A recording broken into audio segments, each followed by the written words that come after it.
19 दिन के बाद मुझे आमिर के घर पे कैद कर दिया गया, जहाँ रूम के बाहर बॉडीगार्ड्स रहते थे और मुझे ज़बरदस्ती दवाएं दी जाती थी। I am incapable of taking my decisions. Aamir ने कहा था ऐसे बोलना है तुमको जाके जज के सामने। मुझे बहुत टॉर्चर सहना पड़ा। पागल इंसान को कौन काम देगा। मैं शायद एक नॉर्मल इंसान नहीं हूँ। मैं फैमिली से अलग हो रहा हूँ और मैं ऐसी फैमिली में चाहता नहीं जो मुझे नुकसान पहुँचा रही है। पुलिस के साथ आए थे आमिर, जो उनका ही घर है असल में, बेला विस्टा में, और उन्होंने मुझे धमकी दी कि अगर तुम नहीं चलोगे, मैं सबके सामने ये कहना चाहूँगा कि मेरे साथ बहुत गलत हुआ।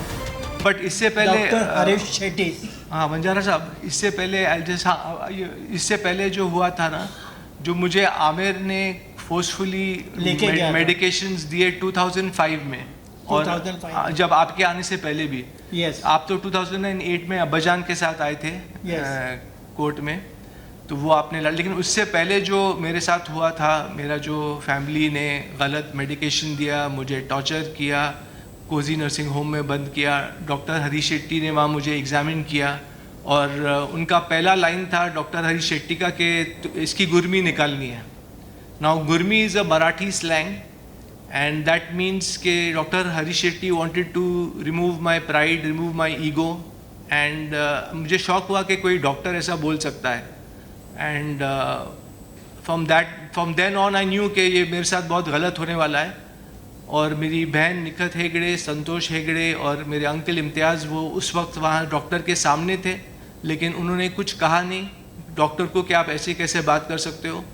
और फर्स्ट ऑफ ऑल आमिर ने भी आके मुझे गलत तरीके से पकड़ा और पुलिस के साथ आए थे आमिर 2005 में मेरे घर पे, जो उनका ही घर है असल में, बेला विस्टा में, और उन्होंने मुझे धमकी दी कि अगर तुम नहीं चलोगे साइकेट्रिस्ट के पास तो तुमको दूसरे रूम में डॉक्टर है, वो तुम्हें इंजेक्शन देगा, तुम्हें अनकॉन्शियस करेगा और तुमको ज़बरदस्ती लेके जाया जाएगा मेंटल इवैल्यूएशन कराने के लिए। तो मैं तो शॉक में भी था और मैंने आमिर को उस वक्त बोला कि ये सब करने की क्या ज़रूरत थी। अगर तुमको मेंटल इवैल्यूएशन करना ही था तो मुझे ऐसे ही बोल देते, मैं तो तैयार था। और मैं उस वक्त उनके साथ चला गया कोजी नर्सिंग होम में वहाँ, और उन्होंने मेरा फ़ोन भी ले लिया, मेरे अंकल इम्तियाज़ ने मेरा फ़ोन ले लिया और मैं बिल्कुल लाचार था, हेल्पलेस था और उनके मर्सी पे था, आमिर खान और फैमिली के। और फिर डॉक्टर ने जब ऐसी बात की तो मुझे मालूम पड़ गया कि मेरे साथ बहुत गलत होने वाला है और मुझे हर चीज़ सहनी पड़ेगी।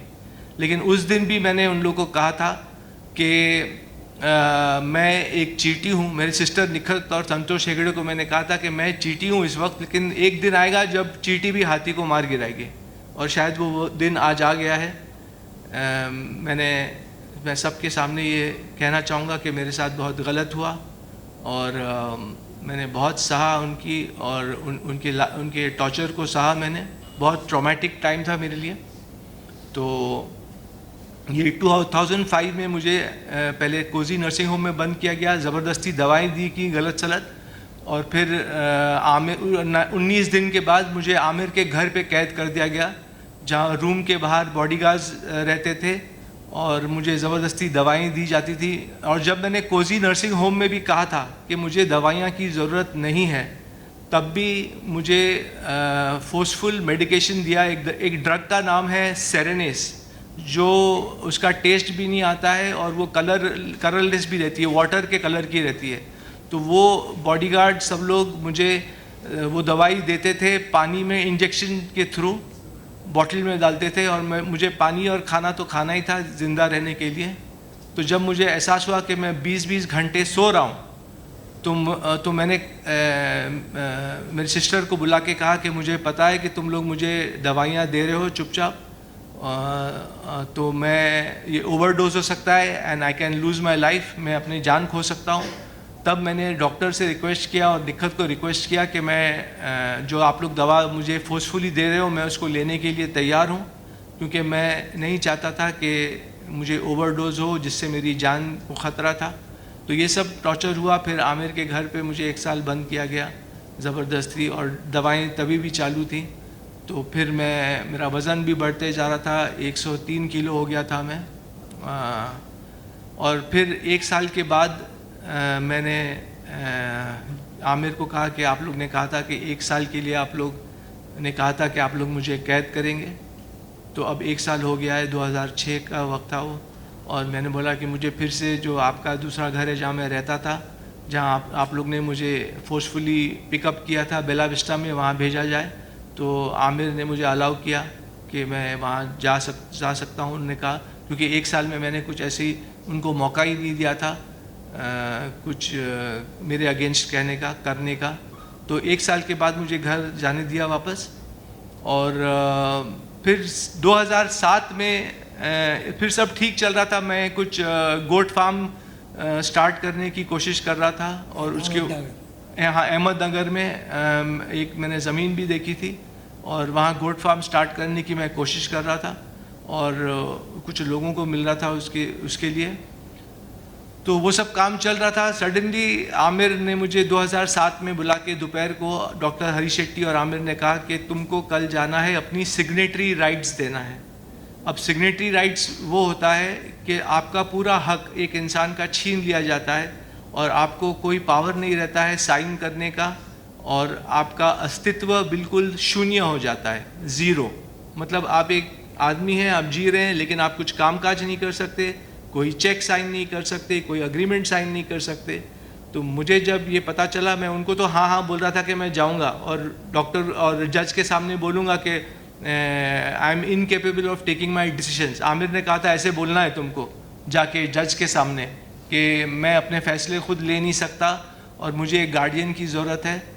तो उस वक्त तो मैं हाँ हाँ बोल रहा था उनको कि हरी शेट्टी को और आमिर को कि हाँ मैं जाऊंगा और सब करूंगा, लेकिन मेरे दिमाग में चल रहा था कि मैं अपने आप को अब कैसे बचाऊं और इस चक्रव्यूह से कैसे निकल पाऊं।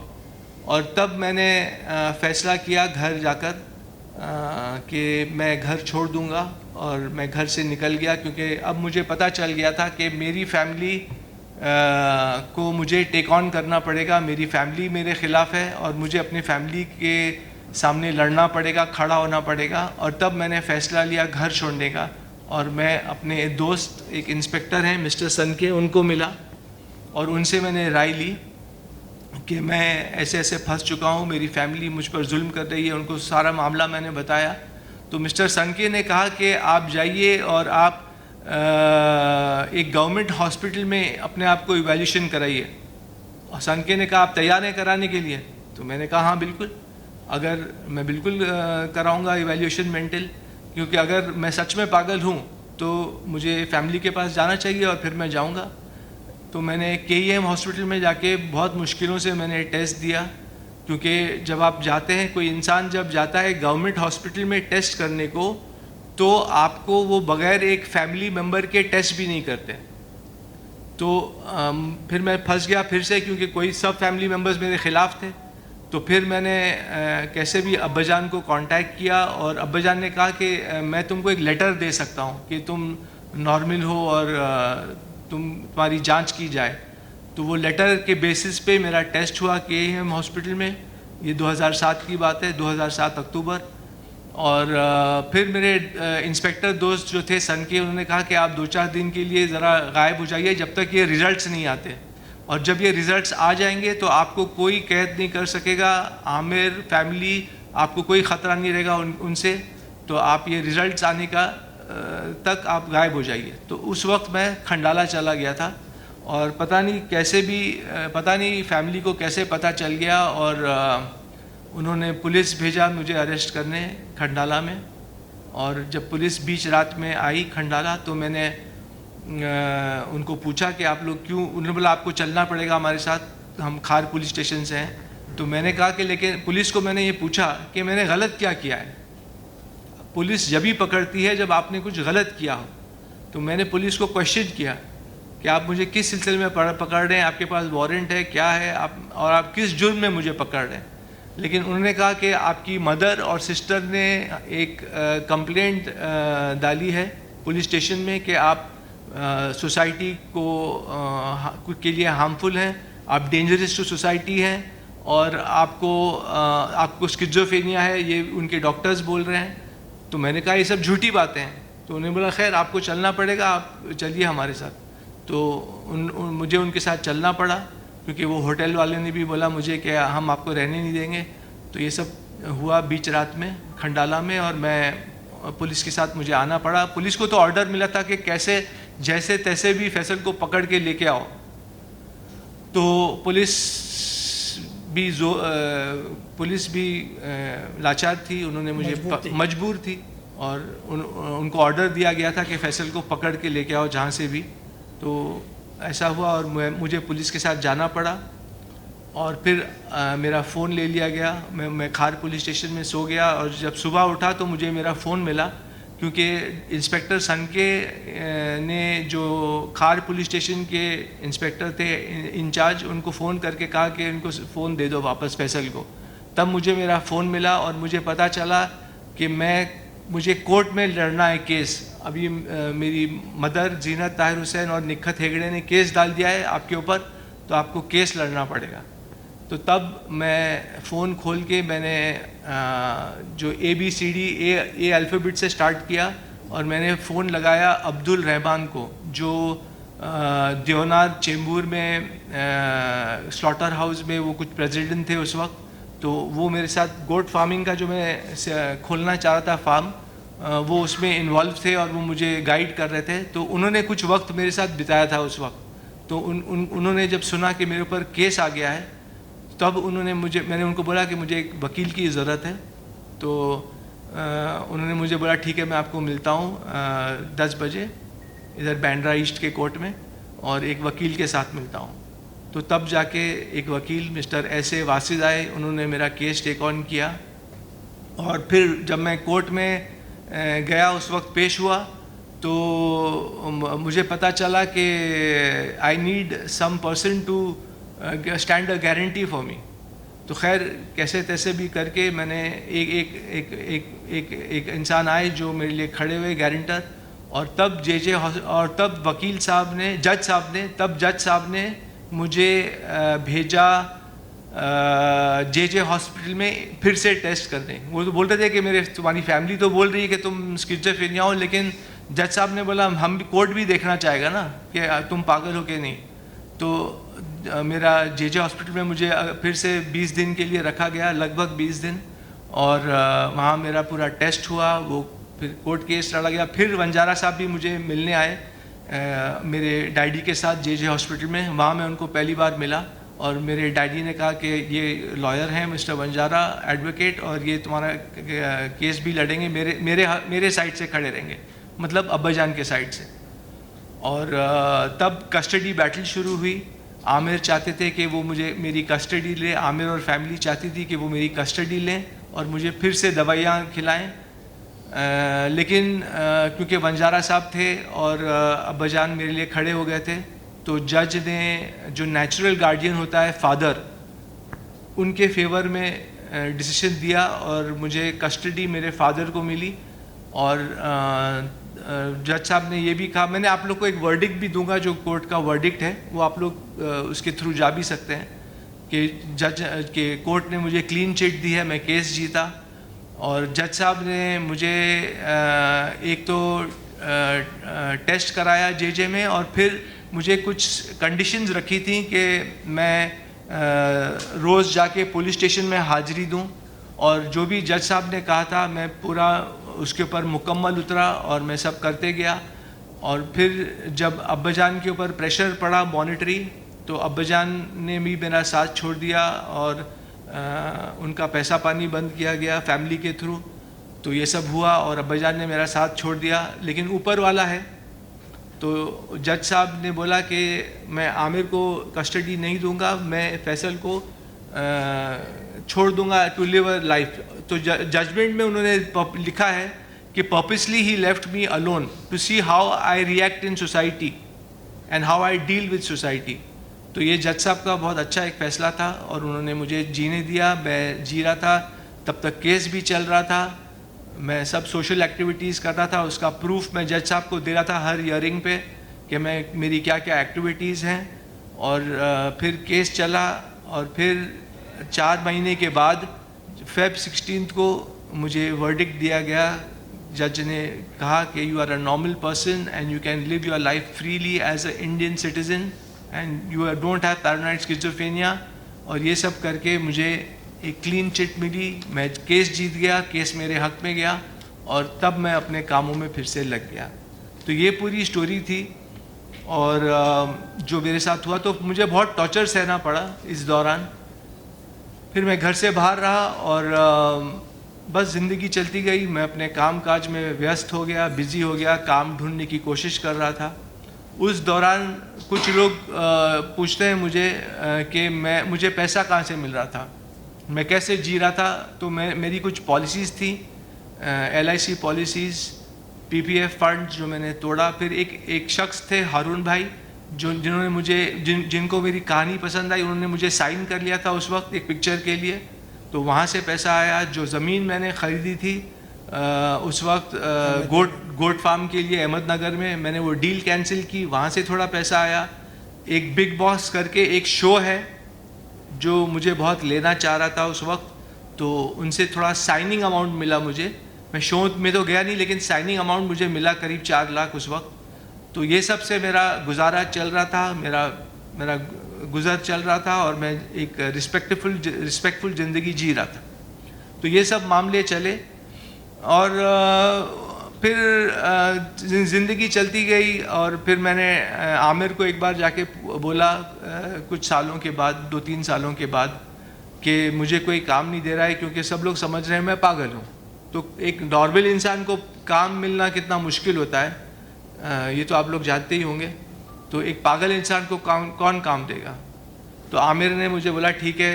मैंने बोला अभी तुमको मुझे रखना पड़ेगा। तो उन्होंने मुझे स्क्रिप्ट डॉक्टर की नौकरी दी 30,000 महीने पे, और मैं अपना काम कर रहा था और चला रहा था अपने रोज़मर्रा की ज़िंदगी। तो इस हिसाब से ज़िंदगी चलती गई।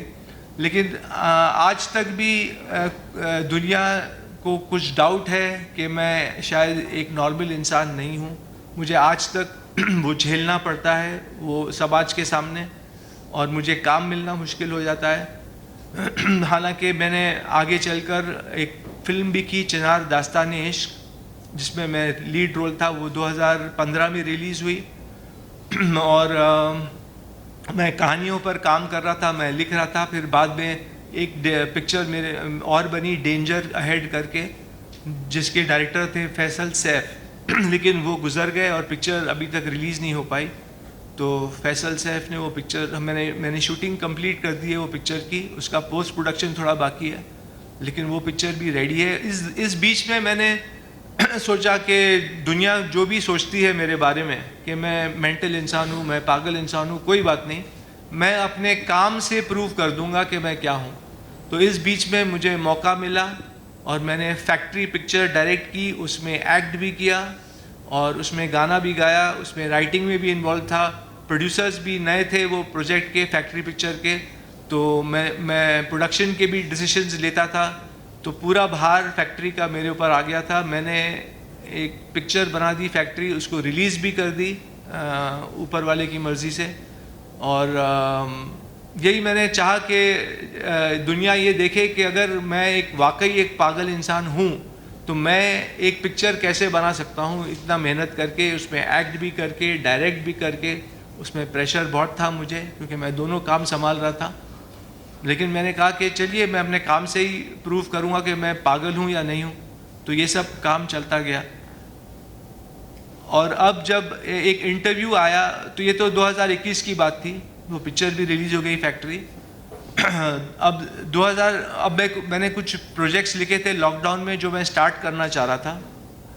तो मैंने एक इंटरव्यू दिया पिंक विला में, और वो इंटरव्यू के बाद फैमिली वाले नाराज़ हो गए मुझसे। और मैंने इंटरव्यू को इसलिए नहीं रोका, मेरे सवाल पूछने से, जो वो मेरे फैमिली के बारे में पूछ रहे थे, क्योंकि मुझे सच को बाहर लाना था और मैं एक सच्चा इंसान हूँ। तो जो भी हुआ, क्योंकि मैं क्यों छुपाऊँ, अगर सामने वाला जर्नलिस्ट मुझसे सवाल पूछ रहा है तो मैं जवाब दूंगा। मैं क्यों बोलूँ कि नहीं, मैं इस सवाल का जवाब देना नहीं चाहता। तो अगर मैं ऐसे बोलूँगा मतलब मैं कुछ छुपा रहा हूँ, और मैं ये नहीं चाहता कि मैं कुछ छुपाऊँ और लोगों को रूबरू ना करूँ मेरे साथ क्या हुआ है। तो जो सवाल पिंक विला के एंकर अविनाश ने मुझसे पूछा तो मैंने उसका सही सही जवाब दिया, सच्चा जवाब दिया। वो फैमिली वाले को अच्छा नहीं लगा, वो लोग नाराज़ हो गए और उन्होंने मुझे तोहमत लगाई कि मैं मिसलीड कर रहा हूँ मीडिया को, पब्लिक को, और उन्होंने और भी मुझ पे इल्ज़ाम डाले। सारे फैमिली वाले मेंबर्स ने साइन किया वो लेटर बोलिए या इंटीमेशन बोलिए प्रेस को जो उन्होंने दिया था कुछ दिनों पहले। तो मैंने फिर उसका जवाब ये दिया कि मैं फैमिली से अलग हो रहा हूँ और मैं ऐसी फैमिली में चाहता नहीं जो मुझे नुकसान पहुँचा रही है, जो मुझे हार्म कर रही है और मुझे बार बार रोक रही है आगे बढ़ने से। तो इससे बेहतर मैंने ये समझा कि मैं फैमिली से ही अलग हो जाऊं और दूर हो जाऊं। तो इसलिए मैंने पब्लिक नोटिस जारी की न्यूज़पेपर्स में, जिसमें ये कहा है कि मैं अपने फैमिली से दूर हो रहा हूं, अलग हो रहा हूं और मैं अपना फ्रीडम फ्री ज़िंदगी बग़ैर किसी प्रेशर के मैं जीना चाह रहा हूं। तो ये पूरा हुआ है और इसलिए मैं अपना हक, अपना पहलू सामने रख रहा हूँ आप लोग के सामने, मीडिया के सामने, ताकि दुनिया को पता चले कि मेरे साथ क्या क्या हुआ, क्या क्या गलत हुआ। तो that is all I would like to say. उससे पहले वो जो आपने ताहिर हुसैन साहब का वो जो बीमारी हुई थी और वो हॉस्पिटल में थे, आप बताइए। बिफोर दैट इसको ऐसे before that mister Tahir Hussain was in Lilavati hospital. He asked me, Mr. Vanjara, I want that Mr. Santosh Hegde and other person, that is Nikat, should not come to me in the hospital. I don't want to see them, their faces, and want to take off anyone advice. You please see that they should not come. That was the person, Santosh Hegde and the Nikat, as they were involved with the family members and teaching them bad things and putting the bad things in the Amir ears. So it's what he wanted, that they should not come to in the hospital. But according to me, being Amir, though he is an intelligent person, make a good film also, and he came under their impressions and listened to them, especially Santosh Hegde and Nikat. That is the only thing I want, and I want to request you that accordingly, on the point of now that Mr. Harish Shetty, he is a renowned psychiatrist. I will be seeing that on that point, and will be writing to the medical council that his license to be cancelled as a doctor. That is our request. That is, I am telling on behalf of Mr. Faisal Khan. That we will be doing, and after that, after the public notice, we wanted to file a writ petition in the Honorable High Court after the 30 days of the public notice, and accordingly notice will be issued to them, and in that writ petition they have to file their affidavit. There is no alternative. They have to come out openly and say that, and once we'll get the writ petition filed in the High Court, then we'll get, inshallah, good order accordingly, which we have got from earlier from the Bandra 9th Court on 16/2/2008. I think so, 16/2/2008. Feb 16th 2008. 16th. Yeah, yes, Feb 16 2008. And I have got the copy of that also. इनको भी copy दी जाएगी सब। And I will be giving this copy to everyone. दूसरी बात यह है कि एक पॉइंट में आप लोगों को बताना, और इम्पोर्टेंट पॉइंट ये था कि in between Mr. Tahir Hussain Sahab was very much sick very much sick. Tahir Hussain Saab very much sick. मैं पकड़ता हूँ. Tahir Hussain Saab very much sick, and then he was not able to control his urine. So Amir Khan and Nikat and Santosh Hegde forced Mr. Tahir Hussain Saab that you first give. There was one woman to whom he has got married earlier, that is Mrs. Shahnaz. She was a Bori. You give divorce to her, and then only we'll take you to the hospital, and then we'll see that your medical treatment will be given. That is a very bad thing which I came to know afterwards, but because I was not involved in the family matters and all these things, but I came to know in the last time from the mouth of the Mr. Nasir Hussain Saab. That is the only thing. And I asked him that you married Mr. Shahnaz, so what was your mahar and iddat amount? Whether you have paid or not. So bole, no, I have not paid. That is a pressure, and that was these things on my head which I have to do it. But unfortunately, he could not do it. That is the only thing. And then after High Court filing in the petition in the Honorable High Court, then accordingly we'll move to the Medical Council to cancel the license of Mr. Harish Shetty, who is the renowned psychiatrist. That is my humble thing which I want you people to mention in your press conference. Thank you. और दूसरी बात ये है कि आप लोग पूछेंगे कि फैमिली ऐसे ही क्यों टॉर्चर करने लग गई. तो जो मेन मुद्दा था, मेरा एक डाइवोर्स हो चुका था. मेरा एक शादी हुई थी 2002 में एक लड़की के साथ, और 2002 जनवरी में मैं उनको मिला था, वो लड़की को. फिर अगस्त में मेरी शादी हुई और दिसंबर 2002 में मेरा डिवोर्स हो गया. तो तब से मेरा फैमिली प्रेशर डाल रहा था मुझ पर कि मैं मेरी आंटी से शादी करूं फैमिली में, मेरी मदर की फर्स्ट कज़न, और मैं ये बिल्कुल नहीं चाह रहा था. तो उन लोग ने उस वक्त से मुझ पर प्रेशर डालना शुरू किया, और वो प्रेशर डाल के उस वक्त से उन्होंने मुझे प्रेशर डालना शुरू किया कि शादी कर लो, शादी कर लो, शादी कर लो. और मैं अपने काम में लगा था, और मैं बिल्कुल इंटरेस्टेड नहीं था शादी करने में.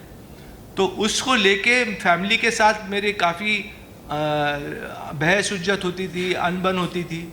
तो इसलिए मैं फैमिली से दूर रहने लगा था, क्योंकि अगर मैं वहाँ बैठता तो लड़ाई झगड़ा होता, और मुझे लड़ाई झगड़ा बिल्कुल पसंद नहीं है. तो इस मुद्दे को लेकर मैं फैमिली से दूर भी जाने लगा था.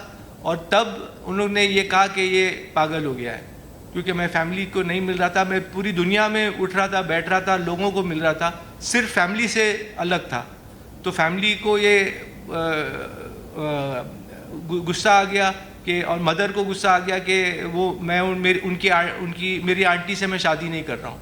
तो ये भी एक बहुत बड़ा मुद्दा था ये सब शुरुआत होने की. Now I think I have covered everything. We are open for Q&A. अब ये जो सवाल पूछेंगे.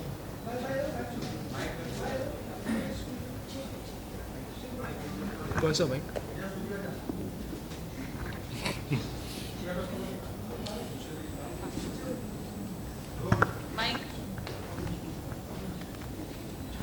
फैसल जी, आप लोगों ने साथ में काम किया था, आपने और आमिर ने जी. उस वक्त तक क्या सब सही था, और क्या उसके बाद से चीज़ें गड़बड़ होने लगी? क्या आपने रियल रीज़न पूछा कि यही रीज़न जो आपने बताया यही था, कि इसके अलावा भी? नहीं, इसके अलावा भी रीज़न हो सकता है कि आमिर ने, जब मेरी पहली पिक्चर मधोश बन रही थी 1992 में शूटिंग शुरू हुई थी, अब्बाजान ने वो प्रोड्यूस किया था मेरे लिए, डैडी ने.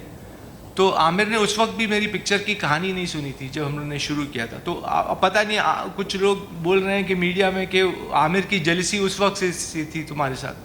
तो शायद वो जेलसी बढ़ते बढ़ते उसका ये रूप हो गया कि मेला के बाद जब मेला रिलीज़ हुई तो मतलब मेरा काम थोड़ा ज़्यादा अच्छा लगा लोगों को, तो ये लोग मुझे कहते हैं आज तक कि तुमने ज़्यादा अच्छा, तुमने बेस्ट काम कर दिया मेला मूवी में। तो शायद आमिर को और भी जेलसी बढ़ गई होगी, क्योंकि मेला के परफॉर्मेंस के बाद ही आमिर ने मुझे बोला कि फैसल तुम्हें एक्टिंग नहीं आती, तुमको एक्टिंग छोड़ देनी चाहिए। तो he was not encouraging at that time.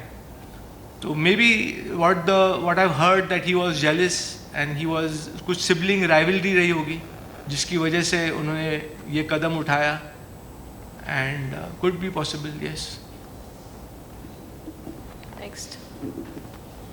Sir, आपने पब्लिक नोटिस में लिखा है कि I don't accept any monthly allowance from army hereafter, पर अभी जब आपने प्रेस कॉन्फ्रेंस के दौरान बोला तो आपने इस बात का कोई जिक्र नहीं किया कि आपको कोई मेंटेनेंस या अलाउंस उनकी तरफ से मंथली मिलता है। जी, ये अच्छा सवाल आपने पूछा। नहीं, मुझे एक मेंटेनेंस मिलता था जब मैं घर वापस लौटा, तो पहले तो मुझे 30,000 पगार मिलती थी, जो मैं स्क्रिप्ट डॉक्टर था मैं, तो तब मिलती थी। फिर आमिर ने एक दिन मुझे बुला के बोला कि फैसल मैं तुमको नौकरी से निकाल रहा हूँ, तो no need to come to the office. तो maybe he felt I was not working hard enough और वॉट एवर, तो शायद उन्होंने वो कदम उठाया। तो अब मेरे पास पैसा कहाँ से आए, क्योंकि दुनिया तो अभी तक मुझे पागल समझती है, तो कौन काम देगा। तो फिर मैंने आमिर से बहस उज्जत की एक दिन, और मैंने बोला कि you have to give me a monthly sustenance till I don't stand on my 2 feet, because तुम्हारी वजह से मैं पागल करार किया गया हूँ। तो उन्होंने अग्री किया और उन्होंने बोला कि ठीक है, मैं मंथली तुमको अलाउंस दूंगा।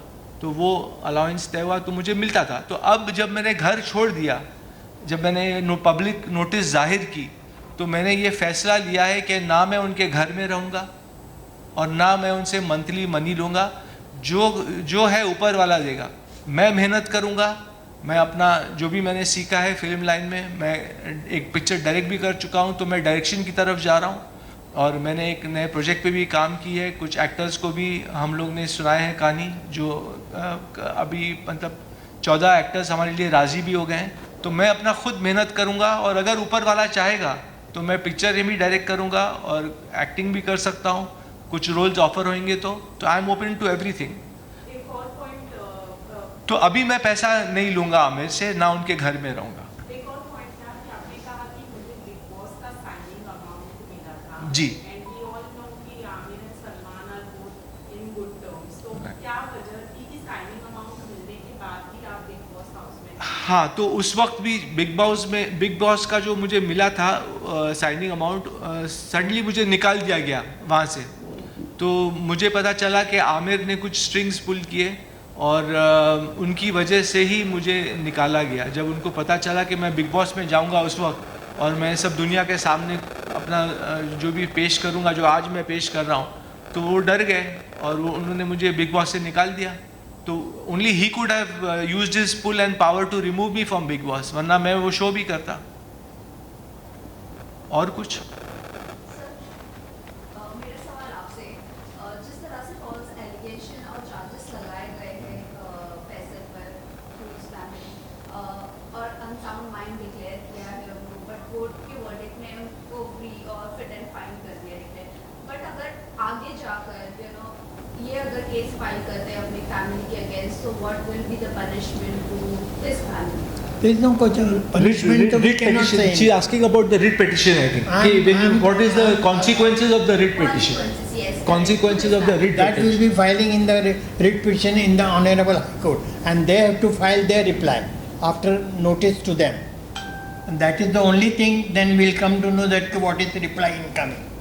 So what's their real intention? What was their real intention? You will come to know when they file the reply. But उससे कुछ consequence नहीं होंगे ना, उससे मतलब वो जेल वेल नहीं जा सकते लोग। Face नहीं करेंगे consequences in नहीं। family जिस तरह Just to get my Only freedom. thing that we'll get the order from the High Court or in the writ petition that now henceforth they should not, Mr. Interfere. Amir, Santosh Hegde, Nikat and other people should not interfere in the life of Mr. वो एक Faisal. Legal, देखिए जैसे मैंने एक public notice जाहिर किया, तो ये लीगल नहीं था, ये मेरी तरफ से एक नोटिस जाहिर किया गया था। लेकिन रिट पेटिशन लीगली कटिंग होगा, उनको कुछ कॉन्सिक्वेंसेज नहीं होंगे, मतलब उनको ना कुछ सज़ा होगी ना कुछ होगा, लेकिन that will be a legal step that I am cutting all ties and you can't interfere in my life. And from the higher court we will get the order after public notice. But there is no precedent जो past में आपके साथ हुआ उनके लिए punishment मिला उन्हें, क्योंकि आपके फादर ने तो आपको fit and fine declare जी, किया था, जी. आपको मेडिसिन दिए गए थे, आपको पागल करार दिया गया था, उसके बाद आपको तो- लॉक किया गया था घर में. तो ये सारी जो साजिशें रची गई थी आपके अगेंस्ट और आपको बंद किया गया था, तो उनके खिलाफ ऐसी कुछ कोई उसके लिए कुछ सज़ा मिल सकती हो? नहीं, रेट पिटीशन में सजा का नहीं, बट हमने जो केस लड़ा था, वो जो हम लोग ने पहले जो 2007 और 8 में केस लड़ा था, वो उसमें हम लोग ने कुछ फाइल नहीं किया कि हमको कुछ कॉम्पेंसेशन चाहिए या उनको कुछ उनके खिलाफ हमने किया नहीं था. And I don't no, I was not interested in, I just wanted कि मेरा पीछा छूटे इन लोगों से और मैं अपने काम में जीऊँ और अपना काम करूँ. तो मेरा इंटेंशन ये नहीं था कि मैं उनको सज़ा दूँ या उनको कुछ वो दूँ. सज़ा तो ऊपर वाला देगा. सज़ा मैं क्या सज़ा देंगे, लोग क्या सज़ा देंगे? जो सज़ा देना है वो ऊपर वाला देगा. वो हम लोग सब हैं दुनिया में, देखेंगे कि क्या होता है आगे. तो मुझे तो जान छुड़ानी थी, अपनी जान बचानी थी, ना कि उनको सज़ा देना था.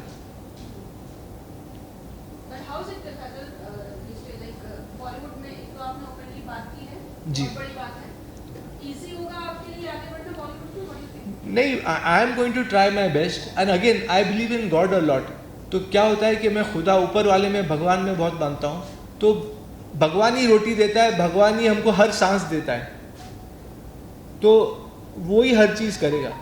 अगर उसने मुझे इस धरती पे लाया है तो उसकी भी जिम्मेदारी होगी कि फैसल को आज खाना कहाँ से मिलेगा और फैसल का काम आगे कैसे बढ़ेगा, वो उसकी जिम्मेदारी हो जाती है. और अगर होना है तो होके रहेगा, नहीं होना है तो नहीं होगा. और जब अल्लाह ताला इतनी बड़ी यूनिवर्स को संभाल रहे हैं, इतने लोगों को संभाल रहा है और वो बहुत रहीम और करीम है, तो व्हाई नॉट टू फैसल. वैसे फैमिली में कोई भी आपके साथ नहीं? फैमिली में डैडी मेरे साथ थे जब तक उनको ऊपर मॉनेटरी प्रेशर नहीं पड़ा था, उनका फाइनेंशियल रोका नहीं गया था, तो वो मेरे साथ थे. लेकिन और कोई फैमिली में साथ नहीं है, because I think they all, I don't know, maybe they want to be with Aamir and money is where the money is there everyone wants to be. So maybe they are supporting Amir and maybe Amir is doing some favors for them. Maybe Amir is making some movies for them. Because I've heard that he's made a movie for Mansoor's daughter also. Imran को भी उसने break दिया था. तो कुछ internal favours भी होते हैं, फैमिली पॉलिटिक्स होती है, तो वो शायद सब कर. So they want to lick up to Aamir. मेरे पास तो कुछ पैसा नहीं है, मैं फ़िलहाल तो कुछ बना नहीं सकता किसके लिए. तो maybe they want to lick up to Aamir and that's what they are doing. So this is all family politics. उसमें मैं पिस रहा हूँ. और उसके अंदर सबसे मेन रोल जो है मिस्टर संतोष हेगड़े एंड निकट. या मैं, आप लोग ने एक एनिमल पिक्चर देखी होगी जो बहुत हिट हो गई थी. उसमें मैं तो सल्यूट करता हूँ संदीप वांगा रेड्डी को. उन्होंने इतनी अच्छी तरह आजकल के रिलेशनशिप्स को दिखाया है. जब उसमें भी अगर आप देखें तो एल्डर सिस्टर कैसे बिहेव करती है और उसका ब्रदर इन लॉ कैसे बिहेव करता है. तो very good, I salute Sandeep Vanga Reddy for the film Animal. I could relate to the film so much कि ऐसे हो रहा है मेरे साथ भी, कि मेरी बड़ी सिस्टर और उसके मेरा ब्रदर इन लॉ कैसे बिहेव कर रहे हैं मेरे साथ. तो बहुत अच्छी तरह से पेश किया संदीप वांगा रेड्डी ने एनिमल पिक्चर को. मैंने 2-3 बार देखा वो पिक्चर जाके. आपको आपकी डैडी की प्रॉपर्टी में से कुछ हिस्सा मिला? जी, डैडी के प्रॉपर्टी से मुझे कुछ हिस्सा मिला था और वो मैंने यूज़ अप कर लिया पिक्चर बनाने में और अपने काम में प्रूव करने को. जो फैक्ट्री पिक्चर मैंने बनाई थी तो उसमें यूज़ हो गया. और कुछ मैंने रखा भी है, थोड़ा कुछ पीपीएफ बनाया था वापस, तो कुछ वहाँ भी इन्वेस्ट हुआ है थोड़ा पैसा. सर मैं पूछना था, अगर कल होकर के आमिर जी बोले जो हुआ भूल जा, आमिर के काम करते हैं. जी, एक सेकेंड सर. अगर आमिर सर कल जिसे प्रेस कॉन्फ्रेंस आपने किए, कल उन्होंने बोला कि जो हुआ उसे भूल जा, नई जिंदगी से शुरुआत करते मिल करके, तो क्या आपके साथ में काम कर रहेंगे साथ में? डिपेंड्स कि वो किस तरीके से माफ़ी मांगते हैं मुझसे, और फिर मैं तो चाहूँगा कि वो दुनिया के सामने भी आके माफ़ी मांगे, सिर्फ मेरे साथ रूम में बैठ के माफ़ी ना मांगे, यहाँ सामने आके बैठें और बोलें कि दुनिया को बोलें, प्रेस को बोलें कि मैं गलत था। क्योंकि रूम में तो कोई भी माफ़ी मांग देगा, मैं साथ में हो जाऊँगा तो ऐसा लगेगा कि फैसल क्या कर रहा है यार, कभी बोलता है कि हाँ मैं मिलूँगा, कभी बोलता है मैं छोड़ रहा हूँ फैमिली को। आके दुनिया के सामने अगर गलती तुम इकरार करोगे तो ही मैं माफ़ करूँगा, वरना मैं माफ़ नहीं करूँगा। आमिर की आपको कतली और करनी में फर्क नहीं लगता? उनकी सितारे जमीन पर जी। जो स्पेशल जाके बोलते हैं कि सोसाइटी से मिले, हाँ। वहीं आपको चाहते हैं आप सोसाइटी से दूर हो जाएं। हाँ, वो तो वो नहीं चाह। आपका क्वेश्चन क्या था? वो सोसाइटी चाहे जूर था। आमिर की कतनी और करनी, कहाँ कतनी? सितारे जमीन पर जो स्पेशल चाइल्ड है, हाँ। वो चाहते हैं कि सोसाइटी से मिक्सअप हो, हाँ वहीं आपको चाहते हैं कि पागल नहीं, हाँ, वो सोसाइटी से दूर हो जाए। हाँ, क्योंकि मैं स्पेशल चाइल्ड नहीं हूँ, मैं तो वैसा नहीं हूँ, लेकिन वो मुझ पर जुल्म करना चाह रहे थे, शायद जेलिसी की वजह से। जो इन साहब ने कहा अभी कि शायद जेलिसी होगी कि फैसल मुझसे आगे ना बढ़ जाए कहीं, तो मैं तो स्पेशल चाइल्ड नहीं हूँ, तो वो मेरे लिए स्पेशली वो नहीं, केस अलग हो जाता है। उनके सिविल लाइबिलिटी उनका सामने आती है और वो चाहते हैं कि इसको स्कॉच करो, इसको आगे बढ़ने ना दिया जाए। Because he could have help me when I made Factory movie also, I went to him कि यार ये पिक्चर मेरी कोई OTT में बात करिए आप, तो he didn't help me that time also. तो he is not helping me, he is harming me on every level. तो that's why I am declaring myself that I am cutting away all ties with him and my family. Anyone else? और एक और बात मैं कहना चाहूँगा कि जब फैमिली से मैं नाराज़ हुआ था तो मैंने एक लेटर लिखा था, और उस लेटर में मैंने, क्योंकि फैमिली मुझे बोल रही थी कि अरे यार तुम शादी करो, बहुत प्रेशर आ रहा था हर तरीके से। आंटी के साथ? हाँ, मेरी आंटी के साथ। तो मैंने एक लेटर भी लिखा, उसमें मैंने ये लिखा, मैंने हर फैमिली मेम्बर की मैंने उसमें लिखा कि तुम क्या हो, तुम क्या हो, तुम क्या हो। मतलब जैसे मैंने बोला निखत की 3 बार, निखत एल्डर सिस्टर की 3 बार शादी हो गई। आमिर का शादी हुआ था, डाइवोर्स हो गया रीना के साथ, और फिर उनका रिलेशन था जेसिका हाइंस के साथ, जिसका उनका इलीगल बच्चा भी है, आउट ऑफ वेडलॉक। तो वो सब मैंने लेटर में लिखा था। किरण के साथ he was living in that time. फिर my father had got married twice, फिर my cousin sister had got married twice and divorced and married and divorced and married। तो मैं बोल रहा था यार तुम लोग मुझे क्या सलाह दे रहे हो, मतलब let me live my life how I want। तो उस लेटर में मैंने काफ़ी उनको सुना भी दिया, थोड़ा अब्यूजिव लैंग्वेज भी यूज कर दिया क्योंकि मैं गुस्से में था, तो वो भी उनको बुरा लग गया होगा शायद कि ये तो अपना सच्चाई बोल रहा है अपने साथ। सच्चाई बहुत कड़वी होती है, तो वो फेस नहीं कर पाए। तो ये सब लेटर पे मैंने लिख दिया, तो उन लोग का गुस्सा बढ़ गया, इसलिए लड़ाई झगड़ी बनाया, छोड़ो मिलते ही नहीं। तो अब वो लोग प्रेशर डाल के बोला ये पागल हो गया, इसको पागल घोषित कर दो। तो ये सब फैमिली पॉलिटिक्स की वजह से भी ये सब हुआ था। तो आई think I have given quite a bit of explanation. और कोई सवाल है? नहीं, सही भी होंगे, नहीं सही है, इल्जाम नहीं है। What is the fact I say? क्योंकि कोर्ट का हमको वर्डिक्ट मिला है, हम इल्जाम नहीं लगा रहे हैं, ये हुआ है सब। अभी हाल फिलहाल में हमने ये देखा कि आमिर खान ने उनकी टीम की तरफ से एक स्टेटमेंट आया था जी। उसके बाद आप लीगली जा रहे हैं आगे? नहीं, जो स्टेटमेंट आया था उसके बाद ही तो मेरा स्टेटमेंट आया कि मैं पब्लिक नोटिस दिया कि I am cutting all ties, I don't want to be with liars and all that. तो they are liars and they are misleading the press and the public. So I am cutting out all ties because they give a wrong reaction that I was lying. So I do not mix with hypocrites and liars, and that's why I gave the public notice that I want to cut all ties with the family. And मेरा verdict भी आप लोग पढ़िएगा क्या है। Public notice के बाद आमिर खान के फैमिली की तरफ से किसी का कॉल आया आपको? आज मेरी बहन का फ़ोन बहुत आ रहा था, फरत का, because I was holding a press conference. I have got the on my phone, I can show you how many times she's called me. So why were they scared that I should not come and speak my mind out and my heart out? अगर तुम लोग में दम है तो तुम लोग भी प्रूफ करो। अगर तुम बोलते हो कि फैसल पागल है तो प्रूफ करो, खाली बोलो मत कि ऐसा हुआ, ऐसा करता था, वो करता था, प्रूफ लाओ। बिकॉज एंड देन वो प्रूफ उन्होंने कोर्ट के टाइम क्यों नहीं पेश किया? कोर्ट केस जब चल रहा था In Bandra तब प्रूफ देना चाहिए था। अभी वो लोग भी आके कुछ भी बोल सकते हैं कि अरे फैसल ऐसा था, ऐसा करता था, ये करता था, तो कोर्ट में पेश करो ना। At the time that when the case was going on in 9th Court Bandra, which finished on 16th of Feb 2008. 2008. In that also that they have not said anything. Nothing. So is they will be there. fabricating. If they say anything, they will be fabricating stories. So let them fabricate. Then I will also answer.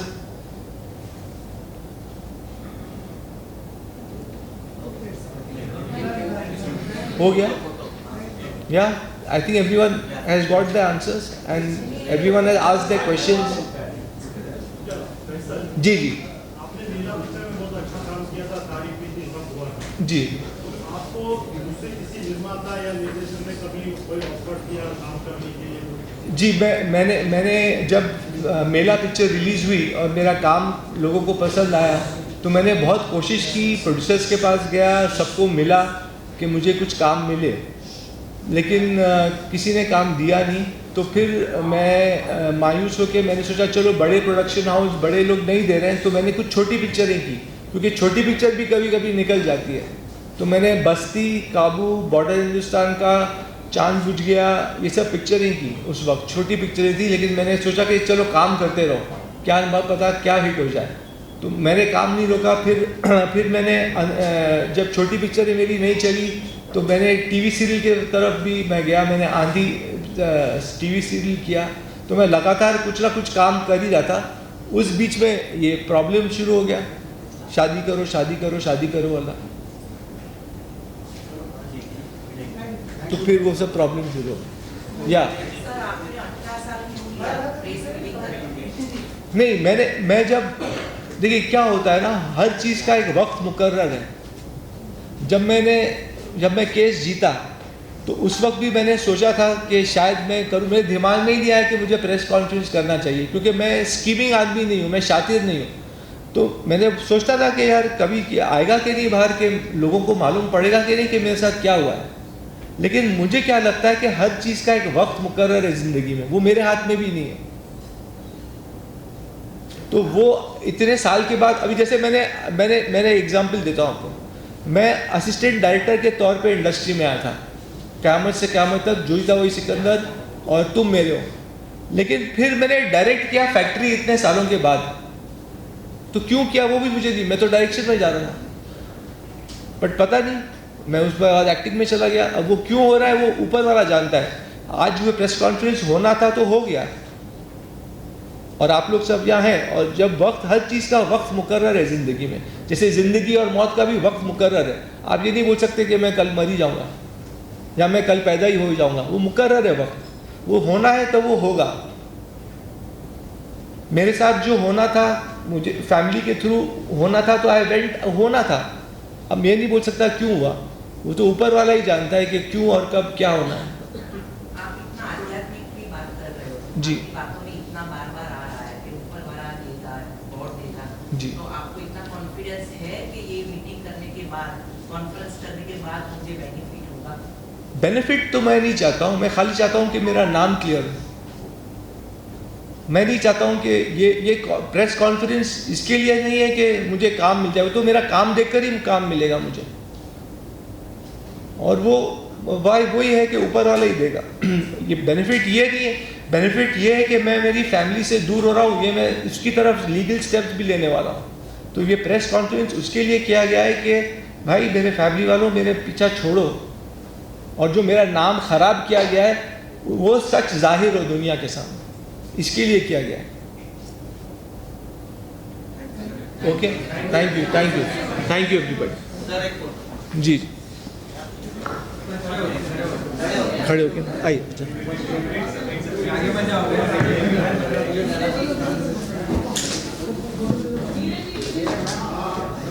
Right में देखिए, right sir, यहाँ पे नीचे थोड़ा right, paper के साथ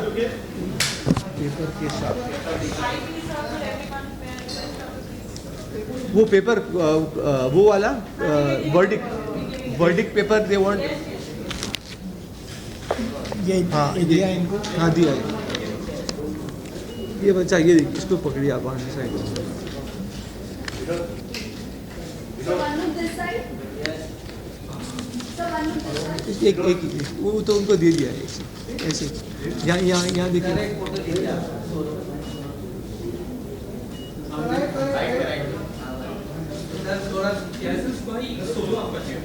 solo भी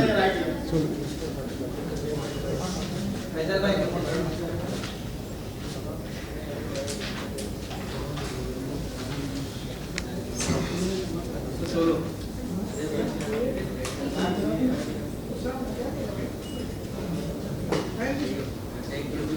thank you thank you thank you. बहुत अच्छा, नहीं नहीं बहुत बहुत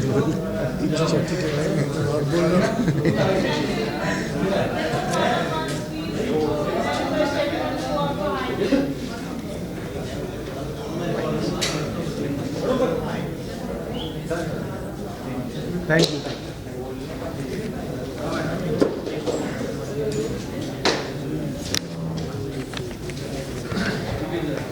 ये देखिए, हरीश शेट्टी के बारे में बोल देता हूँ, वो बोलूँ, मेहर के बारे में बोल दूँ। नहीं